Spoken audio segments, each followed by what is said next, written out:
என் செல்ல பிள்ளையே, நீ தீராதோ என்று நினைத்த பிரச்சனைக்கு நாளையே ஒரு முற்றுப்புள்ளி வைக்கின்றேன். உன் வாழ்வில் திடீர் திருப்பம் ஒன்று ஏற்பட போகின்றது. உன்னுடைய விருப்பங்கள் நிறைவேறப் போகின்றது.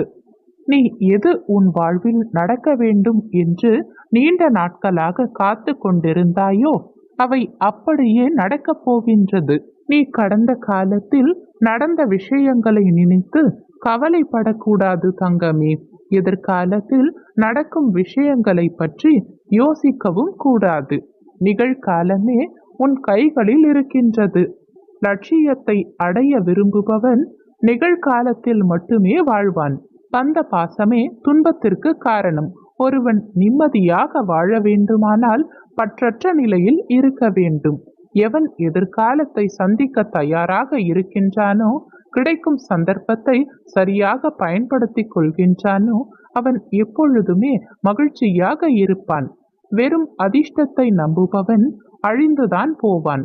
ஒரு மன்னன் தவறு செய்தால் அவன் கீழ் உள்ளவர்கள் தவறு செய்வார்கள். ஆதலால் மன்னன் ஒவ்வொரு செயலையும் நன்கு ஆலோசனை செய்து செய்ய வேண்டும். ஆன்மீக வழியில் வாழாதவன் இருந்தும் அவனால் எந்த உபயோகமும் இல்லை. ஆன்மீக வழியில் வாழ்ந்தவன் எப்பொழுதும் உயிருள்ளவனாக உண்மையானவனாக ஆவான். தான் விரும்பும் அனைத்தையும் அடைந்தவனாவான். அனைத்தும் இறைவன் கையில் உள்ளது. ஆதலால் உனக்கு கிடைப்பதை கொண்டு திருப்தி அடைய வேண்டும் தங்கமே. பசுக்கன்று 1000 பசு கூட்டத்திலும் தன் தாயை அடையாளம் கண்டு அதை தொடரும். அதுபோல் கெட்டவன் கெட்டவர்களுடனும் நல்லவன் நல்ல நண்பர்களுடனும் செல்கின்றான். இந்த உலகத்தில் 3 ரத்தினங்கள் உள்ளது: உணவு, நீர், இன்சொல். வெறும் கற்களான முத்து, பவளம் போன்றவற்றை முட்டாள்களே ரத்தினம் என்று கூறுவர். நீ செய்யும் காரியங்களின் பலனையே நீ அடைகின்றாய். நல்லதும் கெட்டதும் உன் செயல்கள் மூலமே உனக்கு விளைகின்றது. நீ முன் செய்த பாவ புண்ணிய பலன்களே நீ இன்று அனுபவிக்கின்றாய். நான் எப்பொழுதும் உன் அருகில் இருக்கின்றேன். என்னையே நம்பி என்னையே வணங்கிக் கொண்டிருக்கும் உன்னை ஒரு நாளும் நான் கைவிட மாட்டேன் தங்கமே. நம்பிக்கையோடு காத்து கொண்டிரு. நல்லது உனக்கு சர்வ நிச்சயமாய் நடந்தே தீரும். உன்னை எந்த நேரத்திலும் நான் விட்டுவிட மாட்டேன். நிழலாக என்றும் உனக்காக நீ செல்லும் இடமெல்லாம் ஏதாவது ஒரு ரூபத்தில் உனக்கு துணையாக நானே இருப்பேன். இந்த கஷ்டம் எப்பொழுதப்பா முடியும், இந்த பிரச்சனை எப்பொழுதப்பா முடியும் என்று ஒவ்வொரு நாளும் நீ கேட்டுக்கொண்டே இருந்தாயல்லவா? தீரவே தீராது என்று நீ நினைத்த பிரச்சனையை நாளையே உன் அப்பா நான் தீர்த்து வைக்கின்றேன். இப்பொழுது நிம்மதியாக கண்மூடி உறக்கம் கொள் தங்கமே. இன்று உன் மனம் மகிழும்படியான மகிழ்ச்சியான நிகழ்வு ஒன்று நடக்கப் போகின்றது. உற்சாகமாக உன்னுடைய கடமைகளை இன்று செய்து கொண்டே இரு தங்கமே. நீ சந்தோஷப்படும்படியாகவும் உன்னுடைய வாழ்க்கையில் சந்தோஷம் நிலைத்து நிற்கும்படியாகவும் ஒரு நிகழ்வு நடக்கப் போகின்றது. வாழ்க்கையில் ஒருவருக்கு வரும் கஷ்ட காலம் என்பதற்கு முதல் பாதியே விதிதான், கர்ம வினைதான். மறுபாதி அவரவர் மனம்தான் காரணம். அவர்கள் முன் நிற்பது எதிர்நிலை சூழ்நிலைகள் அல்ல தங்கமே. அவரவர் மனதில் தான் இருக்கின்றது எதிர்நிலை. பகைவர் வெளியில் இருப்பவர் அல்ல. மாயை என்ற வேறு ஒன்றும் இல்லாமல் உன்னுடைய ரூபத்திலேயே தான் இருக்கின்றது. உடல் நிலையற்றது தங்கமே. முந்தைய பிறவியில் வேறு உடல், இந்த பிறவியில் வேறு உடல். ஆனால் ஆன்மா என்பதுதான் நிலையானது. நீ உன்னுள் குழம்பும் காரணம் மாயை என்ற எதிர்வினையும் ஆன்மா என்ற நேர்மறை சாயல்களும் தான். நல்லது உன் மனதில் யோசனையாய் செயல்படும். ஆன்மாவிடம் மாயை என்ற ரூபம் சண்டையிடுவதுதான் மனம் படும் வேதனை. அந்த வேதனை உன்னில் எழும்பொழுது உன் நிம்மதி தூள் தூளாகின்றது. இவைகள் எல்லாம் உன் வாழ்க்கையில் முடிய போகின்றது தங்கமே. உன்னுடைய கர்ம வினையால் நீ பல கஷ்டங்களை இதுநாள் வரை அனுபவித்து விட்டாய். ஆனால் அவையெல்லாம் உன் அப்பாவின் ஆசிர்வாதத்தால் முடிய போகின்றது.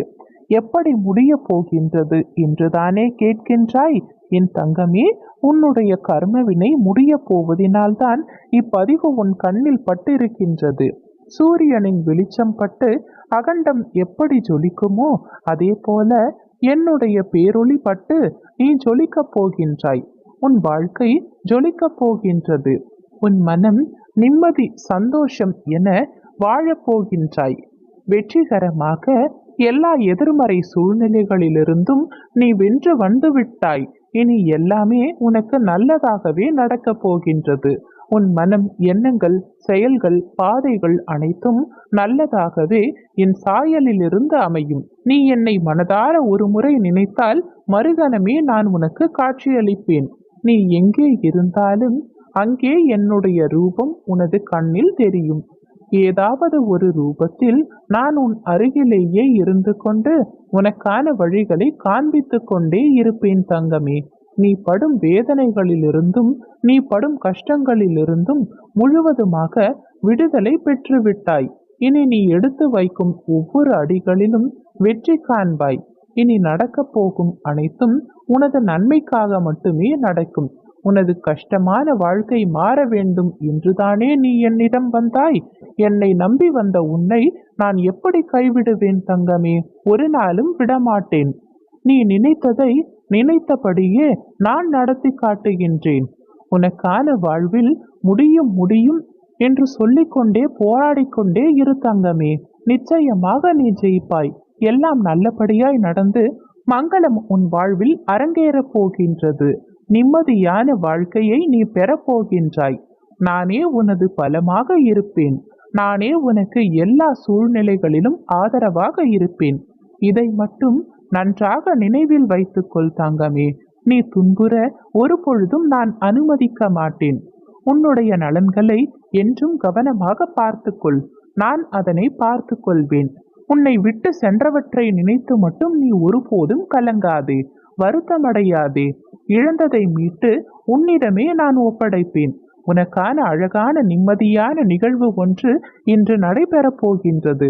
உன் மனம் சந்தோஷத்தில் திளைக்கப் போகின்றது. நிம்மதியாக இரு தங்கமே. கஷ்டம் வரும் சூழலில் எனது நாமத்தை மட்டும் நீ உச்சரித்துப் பார்.